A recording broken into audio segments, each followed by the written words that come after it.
where is the rule that says kapag may violation sa detention facility ay ililipat sa correctional facility? Ano yun? You make rules as you go along? Ano yun? Di ba dapat sa demokrasya, there's a rule of law? And then they make rules as they go along?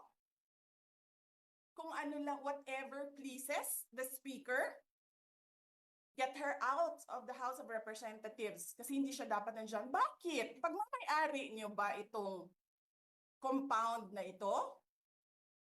And then sasabihin pa nila sa akin na there is a threat to my life inside the batasang pambansa? Why is there a threat to my life? This is the most secured facility because nandito lahat ng mga spoiled brat sa ating bansa. Tapos, sasabihin pa nila, well, pabigat ka sa amin kasi kailangan namin dagdagan ang security mo. Bakit? Trabaho ba nila magbantay sa akin? Eh di ba trabaho ng DPSPG yon? Na may I just say? Binabawasan nila ng binabawasan araw-araw? Na as if this office is not the second highest office in this country and only because umalis ako sa administration? Kailan ba nagsimula yung atake nila? Alalahanin nyo. Di ba? After ako nag-resign sa DepEd? Kailan ba nagsimula yung pambabastos nila? Last year. After that meeting with the Makabayan Black and Martin Romualdez. They started destroying my name, pummeling me in the media with a multi-million PR campaign. Binastos pa nila ako ng mga pagsisinungaling nila na kesyo taksil, kesyo korap, abusado. Putang ina ninyo.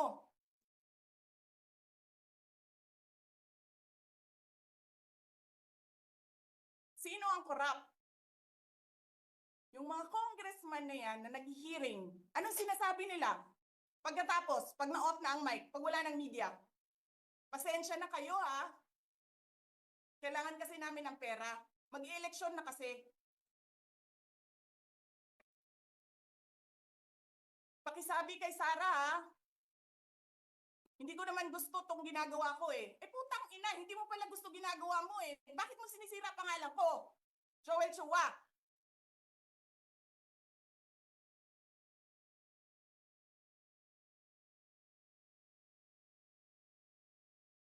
Ganyan. Ganyan ang bansa. This country is going to hell because we are led by a person who doesn't know how to be a president and who is a liar. Alam nyo anong pruweba ko na sinungaling siya? Tinanong ko, dalawang businessman. Matagal na sa negosyo ng bigas. Because I was concerned. This is a campaign promise. 20 pesos na kilo ng bigas. And so, I really sat down and talked to a businessman. Sabi ko, sabihin mo sa akin, kung magagawa ba yung 20 pesos? Sabi niya, hindi. Napaka-imposibleng gawin yan. Because more than 20 pesos ang cost. Paano ka magbenta ng palugi?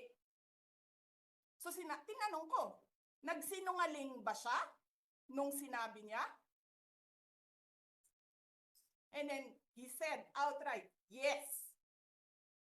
It's either he did not know what he was talking about, that's so incompetent, or he was lying through his teeth. get the votes of people. Putang ina ninyong lahat.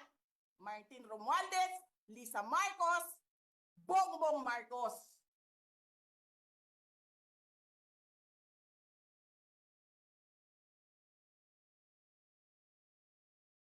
Ginigit-git nyo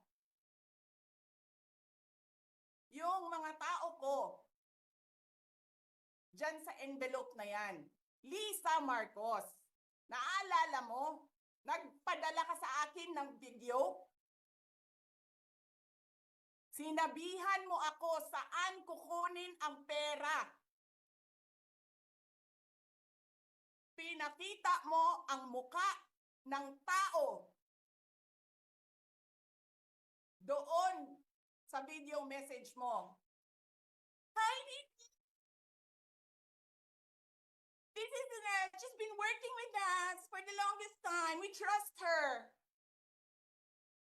You sent me written instructions about money. Millions a month. Anong nakalagay doon sa envelope? DepEd. Anong ginawa ko? Binigay ko sa DepEd. Utak na mukha.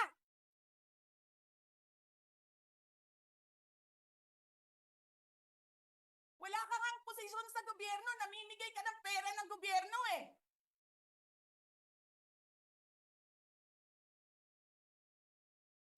Sisirahin mo yung tangal ng mga kasama ko sa Office of the Vice President. Sasabihin nyo sa mga tao, nakaw yan, confidential funds yan. Niwala nga kayong isang proof na confidential funds yan. Naniwala lang kayo sa isang babae na ang pangalan ay Gloria Mercado na nagsabi confidential funds yan, na hindi nyo nga nilabas na wala pang confidential funds, meron ng white envelope. Kasi 2022 pa lang, tangina mo ka, may utos na ng pera sa DepEd. Tapos kami yung nagsisinungaling? Nagpipigil ako eh. Kasi gusto ko lang magtrabaho. Gusto ko lang tapusin nyo na yung show ninyo dyan sa House of Representatives para makabalik na kami sa trabaho namin.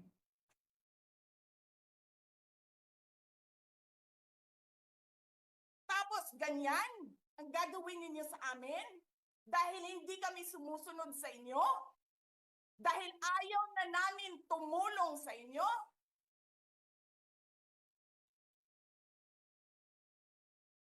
Ganito gagawin ninyo?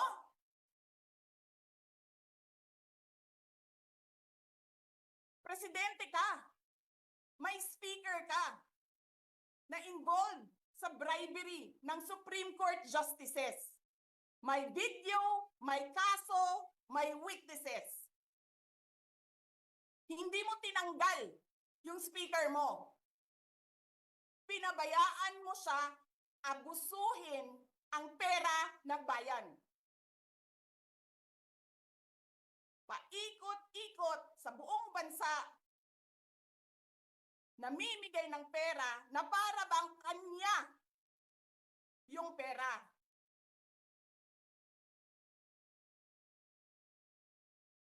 Eh di ba nga, lagi niyo sinasabi separation of powers? Anong trabaho ng legislative branch? Gumawa ng batas. Anong ginagawa ni Martin Romualdez?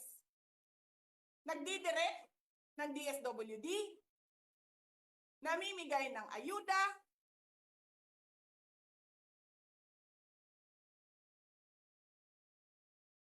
nagsasabi kung anong bibigay, anong ibibigay, anong gagawin, sino ba ang presidente dito?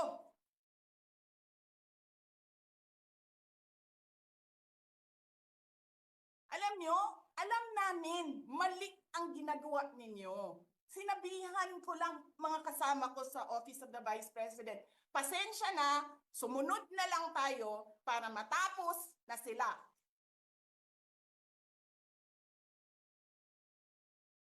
Tapos ganito ang gagawin ninyo? Alam namin, walang contemptuous doon sa ginawa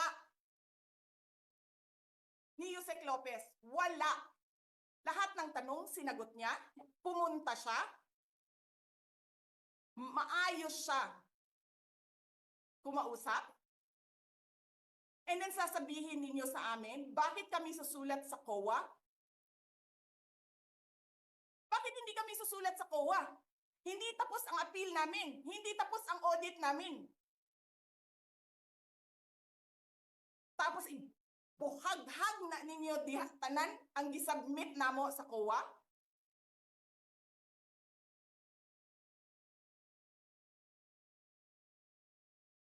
Tama ba yun?